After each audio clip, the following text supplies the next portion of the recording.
ना मैं कब इतना अच्छा हो गया था, मुझे खुद आश्चर्य है कि मैं कभी इतना अच्छा भी था या फिर मैं इतना भी आगे था। ऐसा नहीं होता। देखिए, this is all human made concept कि कोई आदमी जन्म से ही दिव्य होता है। I never believe in it.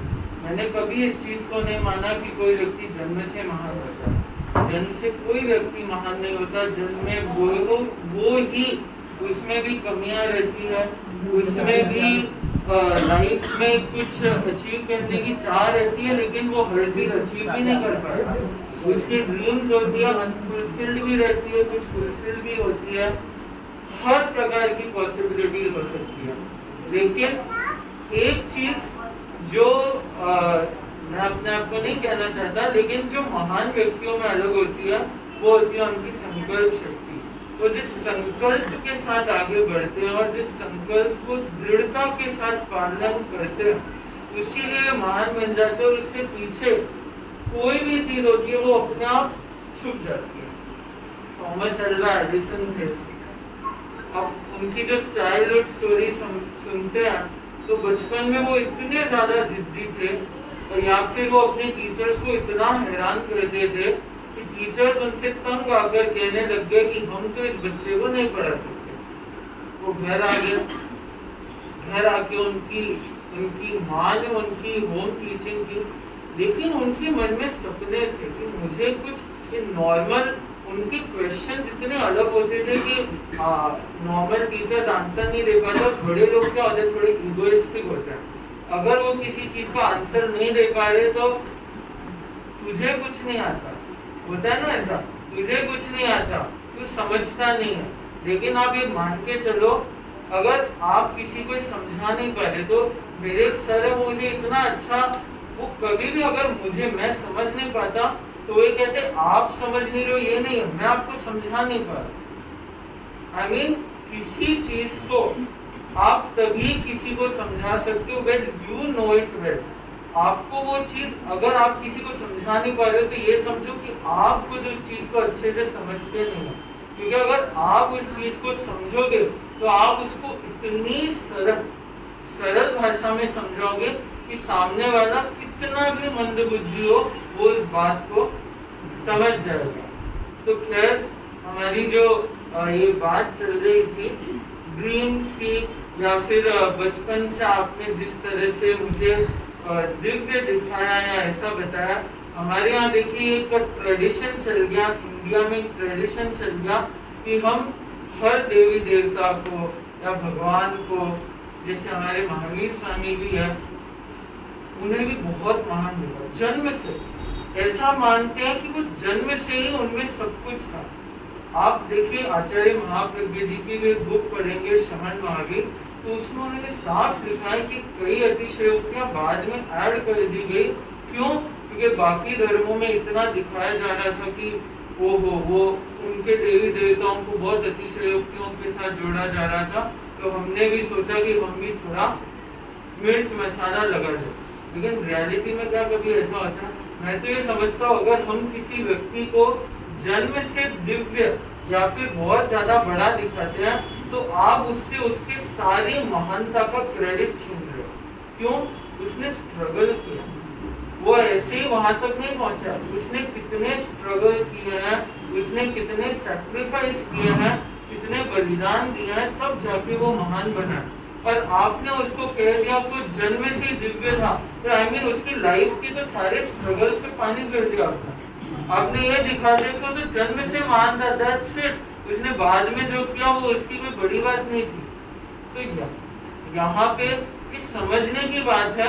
एक क्या कहते हैं ना, जो हम नए एरा में जा रहे हैं, उस एरा में हमें समझना होगा, हम किसी चीज को दिखाएं तो उसको इतना नॉर्मल कि कॉमन मैन वो कैसे अनकॉमन थिंग्स कर सकता है। Don't under estimate the power of a common man. वो कॉमन मैन में रियलिटी है, कॉमन मैन कुछ भी कर सकता है। आप देखिए भगवान थे, अगर हम हिंदू माइथोलॉजी में भी जाएंगे तो वहां आप एक चीज देखेंगे कि जो भगवान थे उनको भी अगर कोई चेंजेस लाने थे तो उन्हें भी कॉमन मैन का अवतार लेना पड़ा। एक रियलिटी है। क्यों? क्योंकि अगर आप एक कॉमन मैन समझ के आप सोचते एक चुटकी में बजाएंगे सब काम हो जाएगा, वैसा नहीं हो सकता।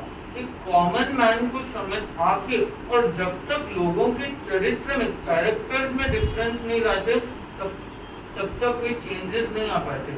और यही चीज उन्होंने की।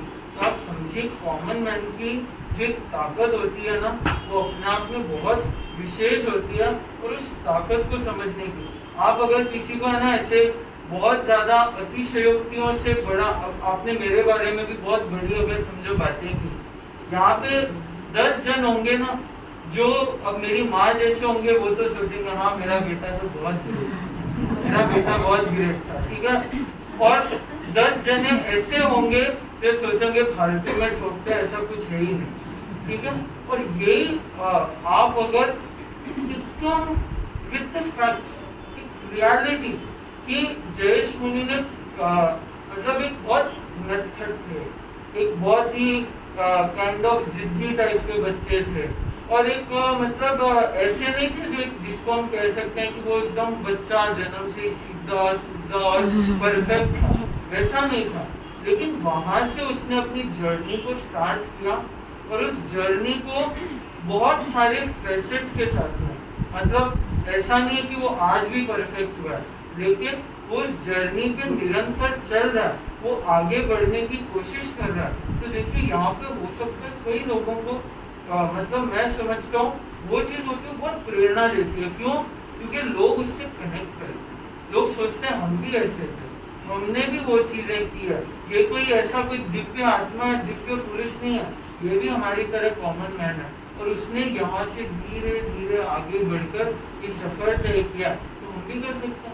हम भगवानों के जीवन चरित्र को बहुत ज्यादा बढ़ा के दिखाते हैं ना, तो नॉर्मल आदमी तो यही सोचता है, जो ज्यादा भक्ति भाव वाला होगा वो सोचेगा अरे भगवान है, भगवान तो अपने तो वहाँ कभी पहुंच नहीं सकते, और जो थोड़ा एथिस्ट टाइप का होगा, अरे फालतू में ठोकते, ऐसा कुछ होता नहीं है, एक रियलिटी है। लेकिन जब आप उसको एकदम कॉमन वे में और उसकी स्ट्रगल्स की लाइफ को दिखाते हो ना, तो लोगों को प्रेरणा मिलती है कि एक सामान्य व्यक्ति ने इतनी असामान्य यात्रा को कैसे जिया और कैसे वो उस असाधारणता तक पहुंचा। तो ये जो साधारण से असाधारण की यात्रा है ना, यही सबको प्रेरणा देती है। आपने आज मेरे लिए इतनी सारी जो ये प्रस्तुतियां दी, ये तो मुझे लगता है आपका जो मेरे प्रति प्रेम है, लगाव है, और इस लगाव में आप ये दिखाना चाहते हैं कि हाँ हमारे दक्षिण मुंबई के संत कितने विशेष है, जन्म से ही कितने विशेष है। और आपकी देख के मैं उसकी कोई वो भी नहीं करना चाहता। ये आपने इतने सारे गुण बताए, मैं सोचा इतने गुण तो मुझे पता भी नहीं कैसे होते हैं, इतने गुण होते भी हैं, पर खैर ये आप लोगों का कल्पना शक्ति कह दीजिए, और कल्पना के साथ में हो सकता है आपने कुछ मुझ में देखा भी हो और कुछ जाना भी हो, लेकिन मैं नहीं समझता कि मैं कंप्लीट हूँ या परफेक्ट हूँ, लेकिन उसके लिए प्रयास करता हूँ। पर आप सभी को भी यही प्रेरणा देना चाहता हूँ कि आप मेरे जीवन को ये मत सोचिए कि मैं जन्म से ही कुछ वैसा था। एक बहुत ही सामान्य बच्चा था, जिन्होंने मुझे देखा तो जानते हो यार, ऐसा तो नहीं था कि मैं कोई स्कूल में एकदम ही ऐसा था और एकदम जैसे कोई संत पुरुष बन के बैठा रहता था, ऐसा तो मैं कभी था नहीं। तो जो जानते हैं वो मुझे जानते हैं, तो वहां से चलकर मैंने अपनी यात्रा बनाई है, तो आप भी बना सकते हैं। मैंने कल भी है तो मैं कई बार कहता हूँ कि 10 साल 19 साल 20 साल के जो बच्चे हैं, हम सोचते हैं कि हम छोटे हैं, लेकिन लाइफ कितनी बड़ी है, हमें क्या पता कितनी बड़ी लाइफ। और यही कुछ टाइम होता है जब हम सैक्रिफाइस देकर अपनी एज के बाकी सब लोगों के लिए आदर्श बन सकते हैं। अभी मान के चलिए हर कोई मार्क जकरबर्ग, आचार्य तुलसी वैसा नहीं होता कि जिसको लाइफ के एकदम स्टार्टिंग टाइम में सफलता मिल जाए। कई लोगों को पेशेंस रखना पड़ता है। आचार्य महाप्रज्ञ जी जैसे लोग हैं, चाहे अल्बर्ट आइंस्टाइन जैसे, उनको ऐसा नहीं था कि उन्होंने अपने जीवन के प्रारंभ के काल में सारी सफलता की सीढ़ियों को चढ़ गया। उन्होंने पेशेंस रखा, लेकिन पेशेंस के साथ में जो एक इम्पोर्टेंट चीज होती है वो होती है ट्रस्ट, बिलीव इन योरसेल्फ। उन्होंने अपने आप में भरोसा रखा कि मुझे कुछ हासिल करना है, और उस भरोसे के साथ में आप देखिए वो इतने महान और कामयाब इंसान होंगे। मुझे एक बताया था किसी ने कि जो अल्फाबेट का फर्स्ट लेटर होता है ए, राइट, फर्स्ट लेटर होता है, और जिस ए लेटर को हम इतना प्रोमिनेंस देते हैं हर चीज में, राइट, ग्रेड में A plus is the best, A everywhere, A की जो एक स्पेशलिटी या फिर ए की जो प्रोमिनेंस है वो अपने आप में अद्वितीय है।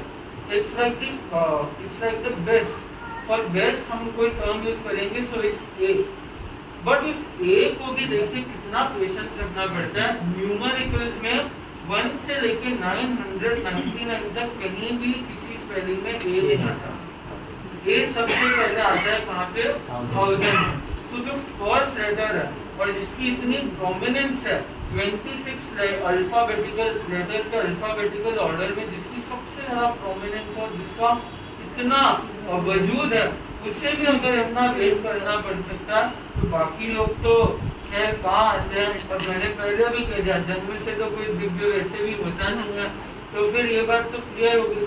तो उसके बाद में अगर उसे इतना वेट करना पड़ सकता है तो हम तो नॉर्मल आदमी हैं। आजकल की जो मैं यूथ को देखता हूँ, जनरेशन को देखता हूँ, उनमें सब में भूख हो गई है कि वहाँ 20-25 साल तक तो हम लोगों को हमारे सितारे बुलंद हो जाने चाहिए। मतलब जो सोशल मीडिया का युग आ गया, इन्फ्लुएंसर्स का युग आ गया, यहाँ पे 15-20 साल में 25 साल में बहुत लोग शोहरत हासिल कर रहे थे, और उसके पीछे बाकी जो जनरेशन है ना उनमें भी हो गया करीब 15-20 साल में तो अपन को एकदम फेम चाहिए, फेम चाहिए। ये मैंने देखा, सबको फेम चाहिए, और उस फेम के लिए किसी भी हद तक जाने को तैयार हो जाता है। तो वहाँ पे सच में ये बात हमें समझने की जरूरत है कि हम जो हमारे एथिक्स है, एथिक्स पे चलते रहो, और उन सही रास्तों को जो हमें लगता है, आप देखिए गलत रास्ते पर आप खुद चलोगे ना तो आपको लगेगा कि हम कहीं पे भूल कर रहे हैं, तो उस भूल को सुधार के अगर आप सही रास्ते पे चलते रहे, हो सकता है सफलता के आने में कुछ समय लगेगा, लेकिन वो जो सफलता होगी ना वो इतनी मीठी होगी और इतनी मधुर होगी कि सचमुच बाकी सफलता हो सकता है। आपने मुझे भी देखा, और हाँ मेरा करियर अच्छा है, मैं आपको बताना चाहता हूँ, अगर आपको फेम जल्दी चाहिए और या फिर आपको जैसी करनी नहीं चाहिए, लेकिन अगर आपको जल्दी अध्ययन भी करना हो, अध्ययन के साथ में एक बड़ी कम्युनिटी के साथ में अगर आपको संपर्क साधना, या फिर लोगों के साथ में आप कहते हैं ना पब्लिक में आपको एक अच्छा प्रभाव जमाने में अच्छा मजा आता हो, लोगों के बीच में पहचान बनाने में, लोगों को प्रेरणा देने में, लोगों की लाइफ को चेंज करने में, एनहांस करने में, और किसी के लिए जैसे आज आपने मुझे बना दिया, अपना वो बना दिया, लाइक बहुत मेंटोर, किसी ने मेंटोर बना दिया, किसी ने कुछ बना दिया, तो ऐसा कुछ बनना चाहो तो देखिए हमारा करियर ओपन है, और बहुत ओपन करियर है, इसमें कहीं कोई है ना कहीं पे भी वो रिस्ट्रिक्शन नहीं है। हमारे गुरुदेव तो ओपनली आपको, यहाँ पे कोई कोटा सिस्टम भी नहीं है, जिसको जब आना हो तब आ सकता है, सबके लिए ओपन है। तो इस करियर को भी कोई चुनना चाहो तो फिर हम तो आपका बाहें खोलकर स्वागत करने को तैयार है, और कोई अगर नहीं चाहता हो तो फिर मैं पीछे, हम फोर्स तो मैं कभी करता ही नहीं हूँ, बहन का भी नहीं कहता, और तो किसी को क्या करूँगा। लेकिन इतना जरूर आपको एक रास्ता बता दिया, एक चाबी दे दिया, अब ताला किस किस को खोलना है वो तो उसके हाथ में है। लेकिन लोग कन्या मंडल और किशोर मंडल के सदस्य हैं, और प्राय ऐसे सदस्य हैं जिन्हें मैं अपनी बाल्यावस्था से जानता हूँ, कई तो मेरे क्लासमेट्स रहे हुए हैं।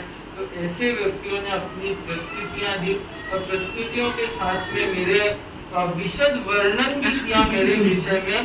तो ऐसे इसके प्रति आपको साधुवाद भी देता हूँ, और ये गुण है, एक गुण आप मेरे में है, इससे ज़्यादा मंगल कामना करें कि गुण मेरे में आए, क्योंकि मुझे नहीं लगता कि मैं अभी कम्प्लीटली वैसे गुणों से संयुक्त हो चुका हूँ। तो आपके मंगल कामना करें कि जो गुण आपने बताए हैं वो गुण मेरे में भी आए, आप सभी में संक्रांत हो और हम भी गुणी बने। जो हमारे जैन धर्म में तो यही हम तीर्थंकरों का सबका स्मरण क्यों करता है, हमारे यहाँ भक्ति से ज्यादा पुरुषार्थ का महत्व है। भक्ति इसीलिए करते हैं ताकि उनके गुण हमारे भीतर आए, हम भी उतने महान बने। तो ये महानता के लिए हम सबका जो ये प्रयास है, ये जो उस रास्ते पे चलने की गति है वो निरंतर बढ़ती रहे। हम कोई भी जन्म से महान नहीं थे, लेकिन कर्म से हम सब में वह ताकत है, वह शक्ति है कि हम सब कर्म से महान बन सकते हैं। तो उस महानता की तरफ हमारे प्रयाण के प्रति सबके प्रति मंगल कामना, शुभकामना। ओम हर हर।